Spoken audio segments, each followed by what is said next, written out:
Salut à tous et bienvenue sur AZ237. Aujourd'hui, nous vous raconterons une histoire d'amour triste à propos de deux filles qui se disputaient le même homme, un beau garçon nommé Eric. Avant de commencer, voici la question du jour.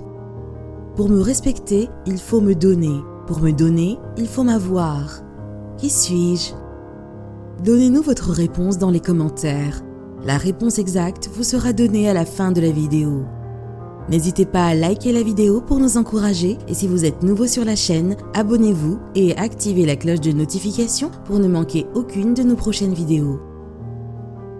Il y avait un gars dans un lycée qui était très beau. Il s'appelait Eric et toutes les filles de l'école avaient un béguin pour lui. Deux filles en particulier étaient éperdument amoureuses de lui. Elles s'appelaient Catherine et Carole. Catherine était très belle, elle était l'une des filles les plus populaires du lycée. Elle était pom-pom girl, portait toujours du maquillage et portait des vêtements sexy. Carole n'était pas très belle. Ne vous méprenez pas, elle n'était pas moche. Elle était juste l'une de ces filles simples et d'apparence moyenne à qui personne ne faisait attention. Catherine et Carole étaient toutes les deux en compétition pour attirer l'attention d'Eric. Mais il n'y avait vraiment pas de compétition, car Catherine n'a pas eu à faire beaucoup d'efforts pour attirer Eric. Il n'a suffi que d'un regard sur ses cheveux blonds, son joli visage et son corps de rêve pour qu'il succombe à son charme. Carole, quant à elle, remplissait Eric d'amour et d'attention, mais elle n'était pas une pom-pom girl, elle n'était pas belle et elle n'avait pas un corps magnifique. Elle était simple et en surpoids. Tout ce qu'elle avait, c'était sa personnalité, et c'était malheureusement insuffisant. Alors, comme tout le monde s'y attendait, Eric choisit Catherine. Mais Carole n'abandonna pas. Elle était déterminée, elle voulait prouver quelque chose. Peut-être voulait-elle le prouver à Eric, ou alors voulait-elle juste le prouver à elle-même. En effet, elle voulait prouver que l'apparence physique ne suffisait pas. Elle étudia de manière intense et devint la meilleure fille de la classe. En même temps, elle commença à perdre du poids. Tous les gars qui l'ignoraient commencèrent à la remarquer. Mais elle pensait toujours à Eric. Chaque jour, elle mettait une rose rouge dans le casier d'Eric, toujours avec les mêmes mots. « Je tiens à toi et je le ferai toujours. » Au fil du temps, Eric commença à réaliser l'erreur stupide qu'il avait commise. Il avait entendu des rumeurs selon lesquelles Catherine, sa petite amie bien-aimée, le trompait dans son dos. Il ne pouvait pas croire à quel point il avait été stupide. Il regrettait d'avoir choisi la mauvaise fille. Catherine trouva un gars avec plus d'argent et rompit avec Eric. Il se sentait tellement mal dans sa peau, si stupide et si bête. Il pensait que Catherine s'était servie de lui. Il alla chez Carole et frappa à sa porte. Quand elle l'ouvrit, il se mit à genoux. « Carole, pardonne-moi, » dit-il. « J'étais stupide et superficielle. Veux-tu être ma petite amie ?» À la grande surprise de tous, Carole repoussa ses avances. « Je ne veux pas être ta petite amie, » dit-elle. « Je veux juste être ton amie. Tu as déjà subi une grande déception, et donc je ne veux pas que tu en subisses une autre. » Eric était déçu. Il ne comprenait pas où elle voulait en venir. Malgré cela, ils devinrent de bons amis.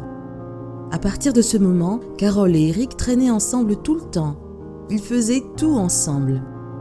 Eric commença à se transformer en quelqu'un de meilleur parce que Carole le couvrait du genre d'amour qu'il n'avait jamais connu auparavant. Ses ex-petites amies ne l'avaient jamais traité de la sorte. Elle le voulait juste pour son apparence, mais Carole l'avait accepté pour lui-même.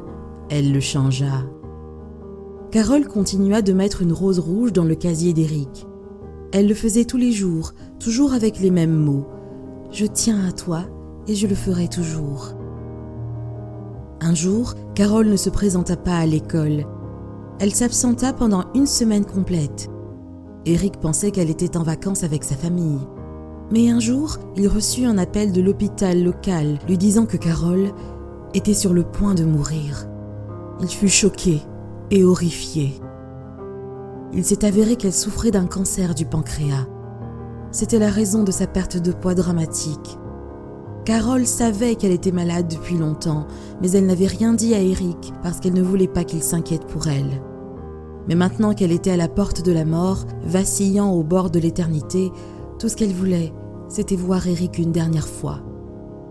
Eric se précipita à l'hôpital et quand il vit à quel point Carole était frêle et faible, il ne put retenir ses larmes. « Pourquoi tu ne me l'as pas dit ?» chuchota-t-il. « Pourquoi m'as-tu caché ça si longtemps ?» Elle ouvrit les yeux et le regarda.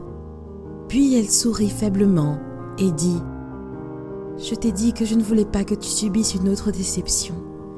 Je voulais que nos derniers jours ensemble soient joyeux et heureux. » Eric fut submergé par l'émotion.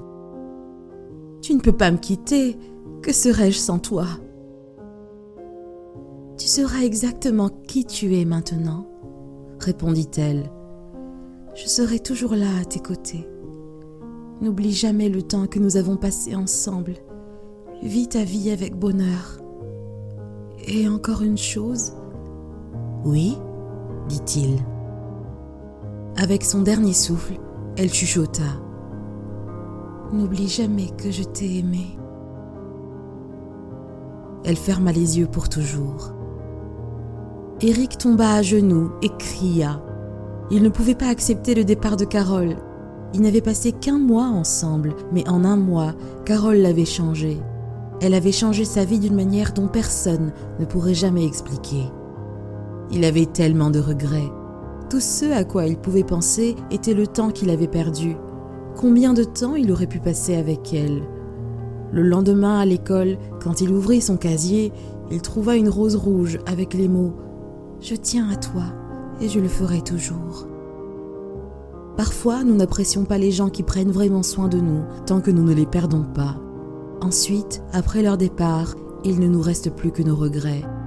En fin de compte, la beauté extérieure n'a pas vraiment d'importance. C'est la beauté intérieure qui compte. La vie est courte et il vaut mieux passer votre temps précieux avec la bonne personne plutôt que de le perdre avec quelqu'un qui n'en vaut pas la peine. Quelle est votre opinion au sujet de cette histoire ? Dites-le nous dans les commentaires. Et maintenant, la réponse à la question du jour. La parole. Bravo à tous ceux qui ont trouvé la bonne réponse. Nous voici arrivés au terme de cette vidéo. Merci de l'avoir regardée jusqu'à la fin. Surtout, n'oubliez pas de la liker et de la partager avec vos amis. À très bientôt sur AZ237.